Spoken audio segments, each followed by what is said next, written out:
नमस्कार दोस्तों, मैं हूं दीपक सिंह, दैनिक समाचार से।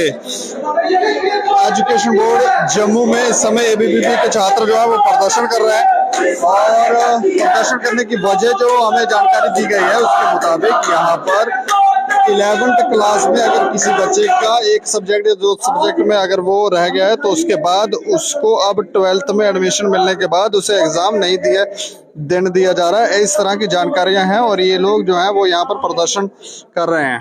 ठीक है, आज ये सांकेतिक प्रदर्शन जो भी हमारे भाई बंधु 20-25 जहां इकट्ठे हुए हैं उनके द्वारा हम कर रहे हैं, विद्यार्थी परिषद के लोग, विद्यार्थी परिषद के कार्यकर्ता। लेकिन मैं ये अपने समस्त भाई बंधुओं को बताना चाहता हूँ, कल का जो प्रोटेस्ट होगा, अगर आज कोई जेके बोर्ड द्वारा नोटिफिकेशन नहीं निकली तो कल का जो प्रोटेस्ट होगा ये ऐसा रौद्र रूप लेगा कि जेके बोर्ड के हजारों सालों तक ये इतिहास में चिन्हित हो जाएगा कि ऐसा भी कोई हमारे ने प्रोटेस्ट किया था इनकी नाकामी द्वारा। JK board down down down down down down, JK board down down down down down down.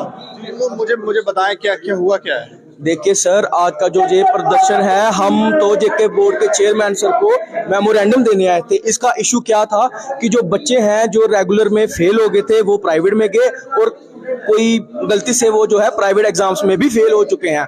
ठीक है, जेके बोर्ड के चेयरमैन द्वारा सर का कहना है कि जो हमारा नोटिस है हमने पहले ही पब्लिश किया है कि जो प्राइवेट में भी बच्चा फेल होता है उसकी फर्दर आगे जो प्रोविजनल एडमिशन है वो कैंसिल कर दी जाती है। पर मैं आपको ये बताना चाहता हूँ कि जेके बोर्ड का स्टाफ, जेके बोर्ड के चेयरमैन सर इतने आलसी हैं या इतने वो नाकामयाब हुए कि पेपर अटेंड करवाने में कि उनके द्वारा जो है बच्चों के एडमिट कार्ड तक निकाले गए हैं। बच्चों ने एक्सटर्नल पेपर्स दिए हैं, बच्चों के एक्सटर्नल प्रैक्टिकल के एग्जाम्स लिए गए हैं। पर अब जेके बोर्ड द्वारा जो है चेयरमैन सर ने नोटिस निकाला है जिसमें उन्होंने कहा है कि बच्चे हैं जो कि 900 कुछ के बच्चे हैं कि उनके अब एग्जाम्स नहीं होंगे। मैं ये पूछना चाहता हूं जेके बोर्ड के चेयरमैन साहब से कि क्या एडमिशंस जो है वो बच्चों ने अपने थ्रू कराई है? एडमिशंस तो स्कूल के द्वारा ही की गई है, बच्चे क्यों सफर करें इस चीज में? ब्रदर, आप अपना नाम बताएंगे। नमस्कार जी, मेरा नाम पीयूष गुप्ता, महानगर सहमंत्री विद्यार्थी परिषद।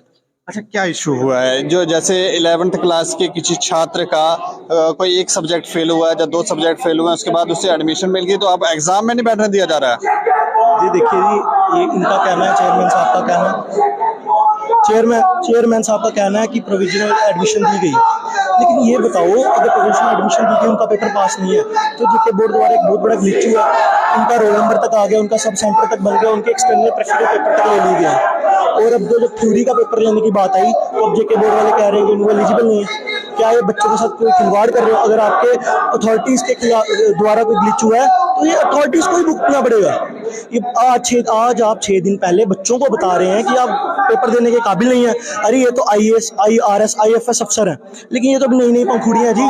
फी वगैरह सब ले ली है, फीस ले ली है, सब ले लिया है, सेंटर बन गए हैं, इनके रोल नंबर आ गए हैं। अब बताइए 6 दिन पहले करें तो करेंगे, या तो इनको पहले से इनको रिमाइंडर दिया गया हो 1.5-2 महीने पहले तो तुम पेपर नहीं दे सकते। उनका सब सिस्टम हो गया, सब रोल नंबर वगैरह आ गया, सेंटर सब कुछ बन गया। अब आप 6 दिन पहले नोटिफिकेशन कर रहे हो, दे आर नॉट एलिजिबल।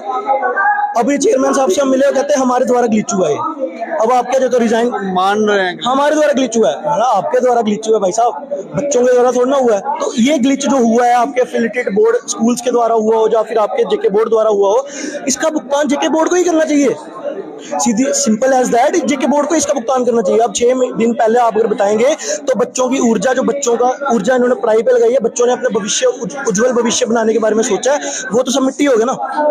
तो इसलिए हम ये मांग कर रहे हैं। आज भी हमने मेमोरेंडम लेके गए विद्यार्थी परिषद के हम कार्यकर्ता, लेकिन उनका कुछ पॉजिटिव रिस्पॉन्स नहीं है। तो हमने बोला कि जी हम क्या कर सकते हैं, आप जो मर्जी कर सकते हैं करो, लेकिन ये नहीं होगा।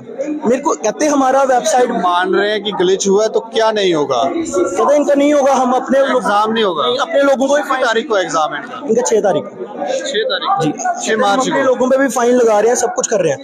अरे भाई बंधुओं, तुम सरकारी नौकर पेशा लोग हो, एक एक 1.5 लाख तुम्हारी 70-70 हजार तनख्वाह है, अगर 20% उसमें डिडक्ट भी कर दोगे क्या हो जाएगा? ग्लिच तो तुम्हारे द्वारा हुआ ना। लेकिन ये बच्चे दिहाड़ीदारों के बच्चे हैं, जो 10-10 15-15 हजार के डेली वेजर में जिनके पिता वगैरह काम कर रहे हैं, वो कहाँ से अपना, वो उन्हें कोई हक नहीं है कि भविष्य उज्जवल करने का? तो चेयरमैन द्वारा भी कोई हमें कोई अच्छे से हमें मतलब रिस्पांस नहीं आया, तो इसलिए आप सांकेतिक प्रदर्शन कर रहे हैं। और मीडिया के द्वारा मैं पीयूष गुप्ता महानगर सह मंत्री इस बात की पूरी जिम्मेवारी लेता हूँ कि कल, आज तो सांकेतिक प्रदर्शन है, लेकिन कल भूत रौद्र रूप में आबादी आएगी, भीड़ आएगी और जेके बोर्ड के इतिहास में हजारों सालों तक ये चिन्हित हो जाएगी बात। ये हमारे द्वारा ग्लिच हुआ था और हमारे ही लड़कों ने, हमारे ही बच्चों ने प्रोटेस्ट निकाला हमारे खिलाफ। ये छात्र जो हैं ये अलग अलग जिलों से हैं, कितने छात्र होंगे? अलग अलग जिलों से जी करीबन 2,500-3 हजार बच्चा है। अब हम चेयरमैन के स्टाफ से भी मिले, वो कहते हैं 3-4 लाख बच्चा है, उनके पीछे हम 3-4 हजार बच्चों को नहीं देख सकते। अब 6 लाख अगर जानने हैं तो 3-4 हजार जानने नहीं है क्या? 3-4 हजार जानों का करियर नहीं है क्या? वो बच्चे नहीं है क्या? तो बस यही बात है। अब चेयरमैन साहब कह रहे हैं हमारी वेबसाइट भी नहीं चलती। इतना बड़ा बोर्ड, जेके बोर्ड का, जेके बोस का इतना बड़ा बोर्ड, आपकी वेबसाइट ही नहीं चलती? इनसे अच्छी धर्मशाला की वेबसाइट होती है, कोई धर्मशाला शराह होगी ना, कोई उसकी भी अच्छी वेबसाइट होगी। इनका वेबसाइट भी ग्लिच करती है, इनके ऐसे सब कुछ, इनका सिस्टम ही पूरा ग्लिच है। इनको, मेरे को लगता है इनको चेयरमैन बदलने की जरूरत है। जब भी हम कोई और मुद्दा भी लेके आते हैं, चेयरमैन हमेशा छुट्टी पे ही होते हैं। तो हमने ये भी बात की, मैं सर छुट्टी पे तो नहीं है आज, शुक्र है आज मिल गए जनाब, मैंने ये भी बात बोली है, शुक्र है आज आप मिल गए हो, लेकिन छुट्टी भी होते हैं शायद से, इसलिए ग्लिच हो गया, क्योंकि जिसका मेन बॉडी जो प्रिंसिपल होगा वही नहीं छुट्टी पे रहेगा, जो फिर आएगा ही नहीं, तो फिर कैसे चलेगा कोई भी बोर्ड? तो ये देखें, ये छात्र जो हैं वो यहाँ पर प्रदर्शन कर रहे हैं और 11th क्लास के ये छात्र हैं, 11th क्लास के छात्रों का समर्थन कर रहे हैं एबीवीपी वाले। और वो कह रहे हैं कि चेयरमैन साहब ये मान रहे हैं कि हमारी तरफ से ग्लिच हुआ है, लेकिन अब इन बच्चों को एग्जाम में नहीं बैठने दिया जा सकता। तो ये हमें लगता है कहीं ना कहीं छोटा सा ग्लिच है, तो आप उसे टेक्निकली ठीक कर सकते हैं और बच्चे जो हैं वो एग्जाम में बैठेंगे, एग्जाम देंगे, क्योंकि प्रेपरेशन की होगी, पढ़ाई की होगी, स्टडी की होगी, मेहनत की होगी, रात भर जागे होंगे और 2-4 हजार बच्चों के लिए नहीं कर सकता। हमें तो लगता है कि कोई बेकसूर एक भी हो तो उस पर भी ध्यान देना चाहिए। इस खबर के ऊपर आप प्रतिक्रिया रखें और देखते रहें दैनिक समाचार। मुझे और मेरे सहयोगी राजीव गुप्ता को इजाजत, नमस्कार।